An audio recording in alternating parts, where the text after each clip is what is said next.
Hello, I'm Bill Isaacson, Chair of the Governing Board of AARP's Legal Counsel for the Elderly. This year, Legal Counsel for the Elderly is celebrating its 35th anniversary. And for those 35 years, LCE has made a difference in the lives of thousands of seniors in the District of Columbia and beyond. Opening its doors in 1975, LCE burst onto the scene with a project to test the use of trained in-house volunteers to help older people with their legal problems under the supervision of a staff attorney. The program was carried out by a cadre of volunteers and a couple of attorneys who assisted clients with public benefits and wills. This work was made possible thanks to a grant from the Federal Administration on Aging to AARP.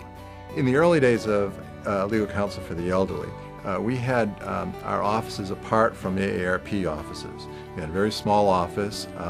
I was the only staff attorney, and so I relied very heavily on volunteers and law students to help me out. Back when I first came to LCE back in 1978, we actually had just moved into a new building on 16th and P Streets Northwest. We had about 4 or 5 attorneys for each day of the week because each attorney did intake during the week. And back then we had no computers. We had typewriters. That was pretty much it. The phone system was pretty rudimentary. In 1976, LCE received its first funding from the D.C. Office on Aging, the start of a long and productive partnership. And in 1977, the Legal Services Corporation funded LCE to set up an organized pro bono model, which allowed LCE to expand greatly the number of services it offered by providing clients with pro bono attorneys in a wide variety of legal areas. One of the things that are meaningful to you when you work here is you realize that you're actually able to help people. And as you get older, it's a good feeling to know that you can do some good for some person. And if you believe in karma, I can say that's good karma. Over the next 30 years, LCE would develop over 25 different programs of legal services delivery to enhance the availability and increase the quality of legal services for seniors. Among the models developed were a pro bono project, a long-term care ombudsman program, legal hotline, legal services network of reduced fee attorneys, real estate tax sale prevention project, senior Medicare patrol project, an eviction prevention project consumer unit, and a homebound elderly project. Many of these programs are still in existence, indeed thriving in LCE, in the AARP Foundation, and elsewhere, as many have grown to be projects national in scope. A hallmark of these programs is that volunteers play a key role in their operation, ensuring that the programs are well leveraged, cost-effective, and provide the sort of high-touch involvement that has characterized LCE's volunteer efforts. From the very beginning, volunteers at Legal Counsel for the Elderly were integral to what we did. They were the face of LCE back then. That's who the client dealt with on a regular basis, was a volunteer. Hey, that's great. That's great. I'm glad you are. It's nothing.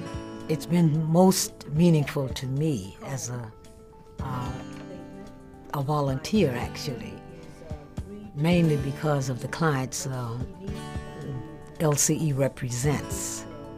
It's just gratifying to know that there are persons who are in need, and there is something that I can do to satisfy that need. For 35 years, LCE has been providing basic legal help on a daily basis to seniors who are most in need.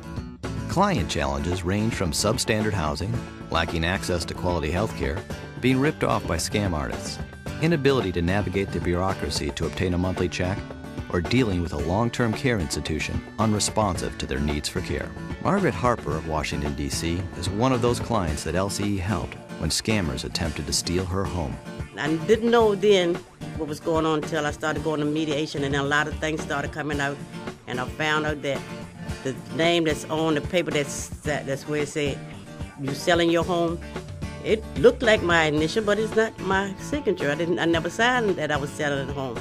And that's when I found out everything was, at that point, that they were scammers.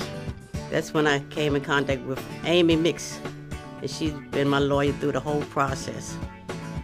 I got my home back this year in March of 16th of March this year.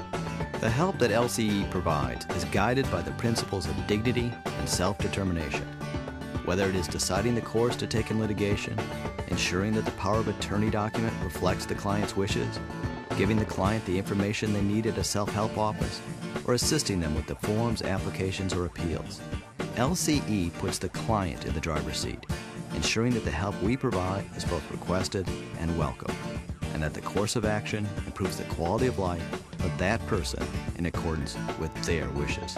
Given the quality of the organization and the leadership and the staff and the dedication of those people and all the volunteers, that it will continue to be a very effective organization and continue to do wonderful work.